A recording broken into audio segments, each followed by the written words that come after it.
Azamgarh. Samajwadi party के जिलाध्यक्ष हवलदार यादव बुधवार को गांगेपुर रिंग बांध का निरीक्षण किया। निरीक्षण के दौरान सपा जिलाध्यक्ष ने सीधे सरकार को खड़ा करते हुए कहा कि सरकार द्वारा कोई ठोस कदम न उठाने के कारण आज सैकड़ों किसानों की उपजाऊ भूमि घाघरा नदी में विलीन हो रही है। हवलदार यादव ने कहा कि इसकी सारी जिम्मेदारी सरकार की है। जिलाध्यक्ष हवलदार यादव ने कहा कि कुछ साल पहले जब महुला में कटान हो रही थी तो उस समय समाजवादी पार्टी की सरकार थी और समाजवादी पार्टी की सरकार ने महुला में हो रही कटान को रोकने के लिए करोड़ों रुपया खर्च करके नदी की धारा को मोड़ने का कार्य किया था, जिससे महुला गांव व आसपास के गांव को बचाया गया था। लेकिन सरकार की विफलता का नतीजा है कि अभी कुछ रोज पहले सहसपुरा टेकनपुर रिंग बांध कट जाने से जहां हजारों एकड़ फसलें बर्बाद हो गई, वहीं गांगेपुर रिंग बांध कट जाने के कारण सैकड़ों एकड़ उपजाऊ भूमि नदी में विलीन हो गई। कहा कि 200 मीटर से ज्यादा रिंग बांध को काटते हुए नदी की तेज धारा आगे बढ़ रही है, लेकिन सरकार गूंग कर बैठी हुई है। जिलाध्यक्ष ने कहा कि समाजवादी पार्टी के राष्ट्रीय अध्यक्ष व पूर्व मुख्यमंत्री अखिलेश यादव को किसानों की समस्याओं से अवगत करा दिया गया है। इस अवसर पर शिवसागर यादव महाप्रधान, उमेश यादव पूर्व प्रधान, रामाश्रय राय पटेल आदि लोग उपस्थित रहे। आप देख रहे हैं GGS news 24 bureau Ajmatgarh Azamgarh. Bipin Singh की रिपोर्ट। टूट गया था यहाँ पे और काफ़ी नुकसान हुआ, क्या कहना चाहेंगे सर? देखिए, प्रदेश सरकार की विफलता है और सरकार जो प्रदेश की सरकार है उसका जनता की समस्याओं से कोई लेना देना नहीं। किसान, नौजवान, बेरोजगार, गरीब, मजदूर उनके एजेंडे में नहीं है। उनका एजेंडा उन्होंने कहा कि हमने पूरा कर दिया।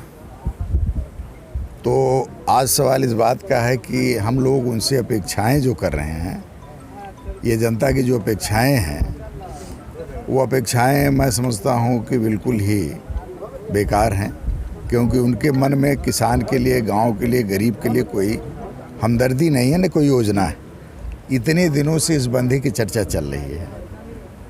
प्रशासन ने इसके बारे में शासन को रिपोर्ट भी दे दिया कि ये बंधे की हालत ख़राब है, बंधा कट सकता है, लेकिन इसके बावजूद भी सरकार इस पे कोई निर्णय नहीं ले पाई। एक पैसा भी सरकार का भी इस बंधे पर नहीं आया। किसानों की हजारों एकड़ आपके गन्ने की फसल ख़त्म हो गई, धान की फसल ख़त्म हो गई, ये पेड़ सब कट करके विलीन होते जा रहे हैं। किसान बर्बाद हो गया, गांव के लोग बर्बाद होते जा रहे हैं, उनकी खेती जो है बर्बाद हो गई।